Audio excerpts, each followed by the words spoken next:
nhằm chẳng dễ ông pi chừng ngư à lẹ gì là sao dân khơi miền chừng ngư à lẹ gì tràn này nông bờ tây dương hoàng này nữa bà Chẳng ở vậy tới đây chỉ chừng người liệt sĩ luôn. tam phật à lẹ gì nóวิจิปรติกรรมเตวิจิตั้งปีจำในหาวิเมียนตั้งปีอากาศเทียดวิเมียนตั้งปีโรมสัตว์วิเมียนตั้งปีหลุมอ้อมกัน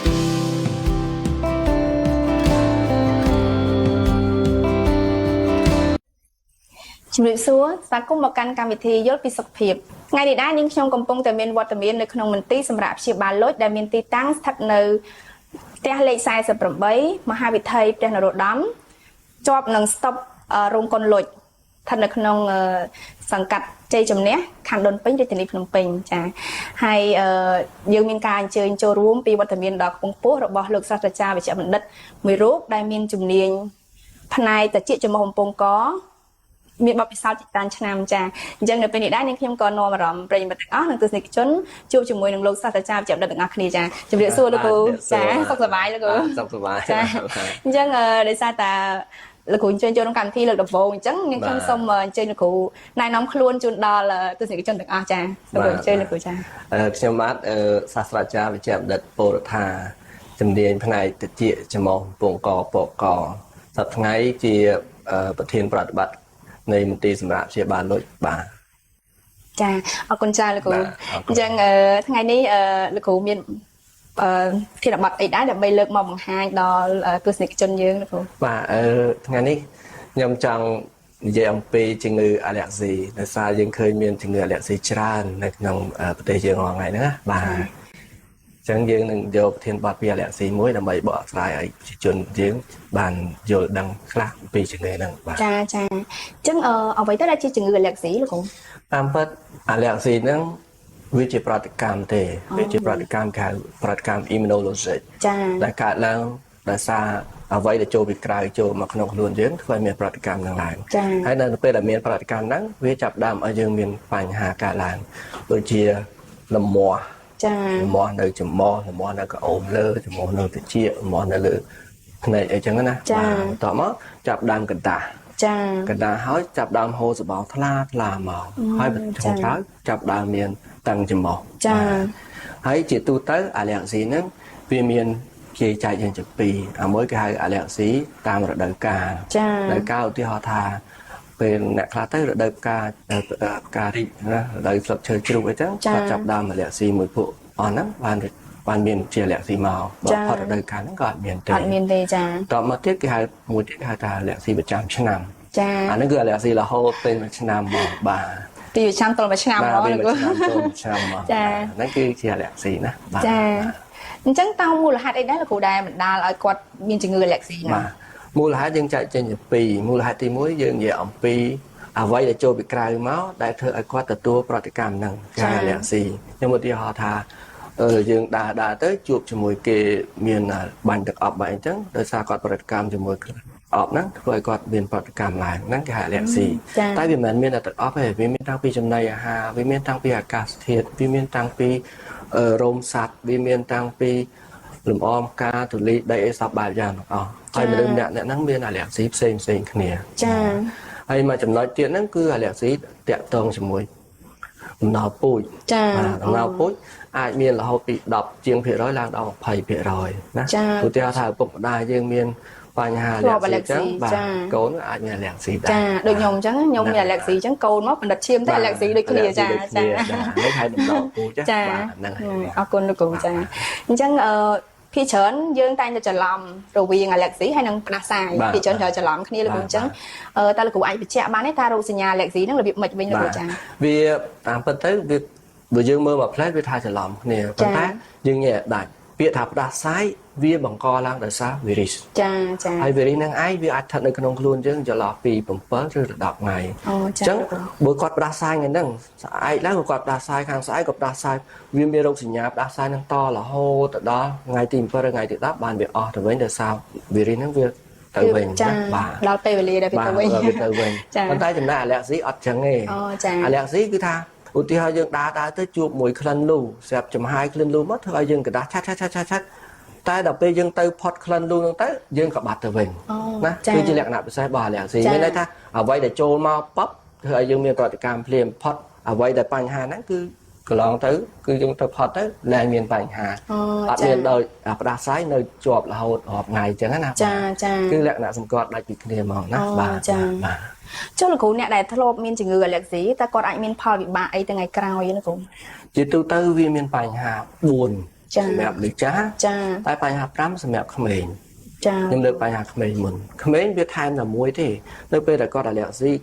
ទៅគាត់ចាប់ដើមតាំងច្រមុះអញ្ចឹងធ្វើឲ្យគាត់នឹងឧស្សាហ៍ដកដង្ហើមតាមមាត់ ចា ពេលដកដង្ហើមតាមមាត់ហ្នឹងធ្វើឲ្យការដុសដាលលូតលាស់របស់ធ្មេញរបស់គាត់ហ្នឹងវាអត់ស្មើជួរដូចធម្មជាតិទេមានទៅមុខទៅក្រោយទៅជំហៀងទៅស្ដាំទៅឆ្វេងអីចឹងទៅណាបាទ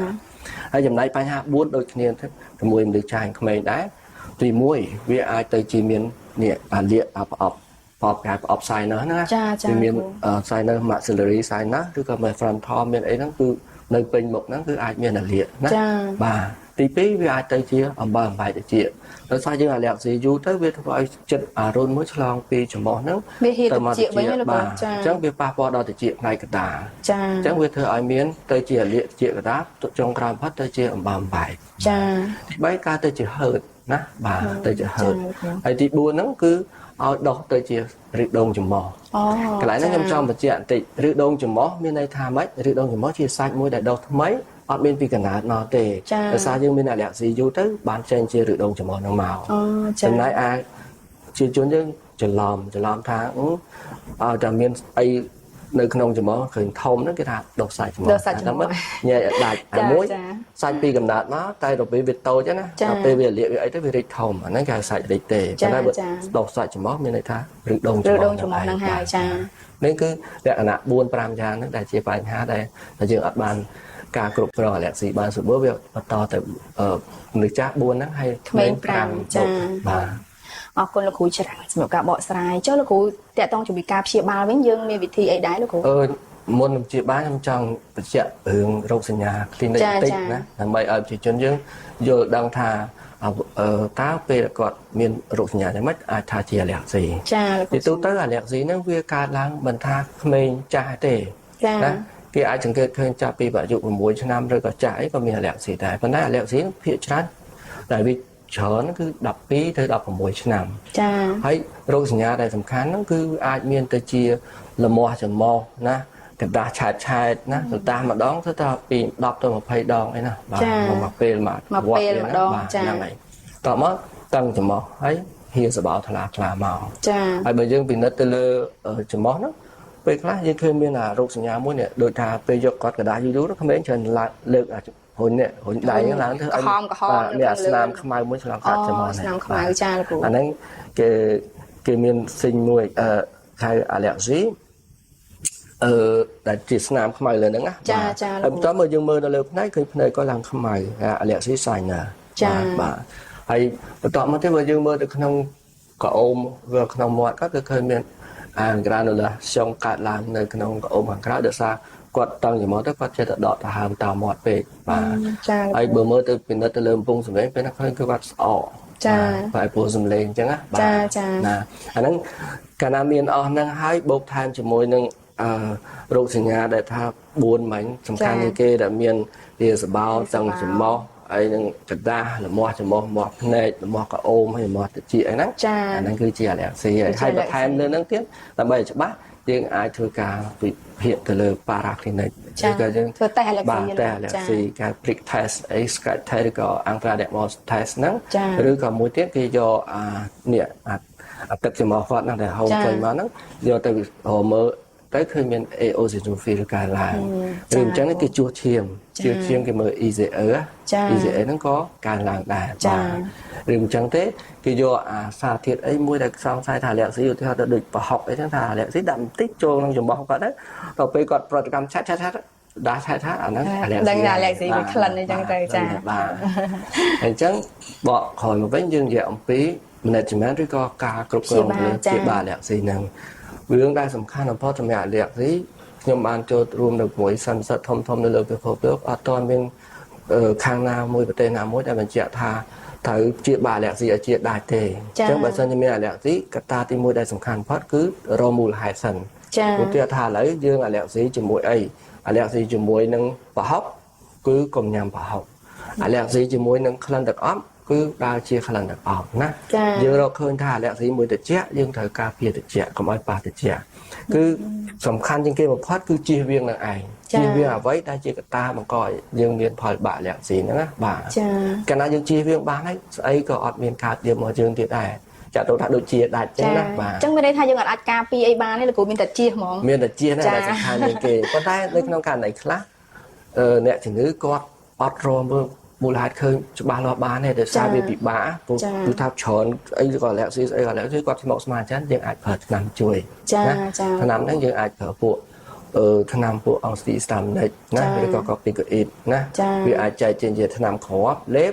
ឬក៏ជាពួកថ្នាំបាញ់ថា topical nasal spray គឺយើងបាញ់ចូលជាមួយនឹងទៅអានឹងយើងអាច control បានហើយបាទហើយមួយទៀតគេអាចធ្វើ immunotherapy តែ immunotherapy ហ្នឹងគឺទប់ស្កាត់កុំឲ្យវាមានប្រតិកម្មនឹងតែម្ដងប៉ុន្តែបើសិនជាការប្រើប្រាស់ហ្នឹងវាក្នុងរយៈពេល3ឆ្នាំវានៅតែអត់ successful គឺឈប់ប្រើហើយ method ហ្នឹងណាបាទអញ្ចឹងសរុបបំផុតអ្វីដែលល្អជាងគេគឺជៀសវាងហ្នឹងហើយប៉ះអីជៀសហ្នឹងណាលោកចាអញ្ចឹងនេះថ្ងៃនេះនាងខ្ញុំសូមគោរពអរគុណលោកគ្រូមែនតើចាដោយសារចំណាយពេលវេលាដ៏មានតម្លៃរបស់លោកគ្រូចាគឺថាឃើញរវល់ខ្លាំងអ្នកជំងឺច្រើនខ្ញុំមកបែបហ្នឹងតែដោយសារលោកគ្រូឆ្លៀតចាដើម្បីចែករំលែកនៅបទពិសោធន៍ថ្មីៗជូនដល់ទស្សនិកជនទាំងអស់ហើយដោយសារពេលវេលាយើងឈានដល់ទីបញ្ចប់ហើយនាងខ្ញុំក៏សូមគោរពអរគុណដល់ទស្សនិកជនទាំងអស់ដែលបានតាមដានកម្មវិធីតាំងពីដើមរហូតដល់ចប់រាល់កំហុសខុសឆ្គងដែលកើតឡើងដោយប្រការណាមួយនាងខ្ញុំសូមខន្តីអភ័យទោសហើយក៏សូមគោរពជូនពរដល់ទស្សនិកជនទាំងអស់សូមបានសុខប្រកបកិច្ចការងារបានជោគជ័យគ្រប់ក្រុមគ្រួសារនៅពេលនេះនាងខ្ញុំរួមជាមួយនឹងលោកសាស្ត្រាចារ្យជាបណ្ឌិតចាសូមអរគុណសូមគោរពលាអរគុណបាទសូមជំរាប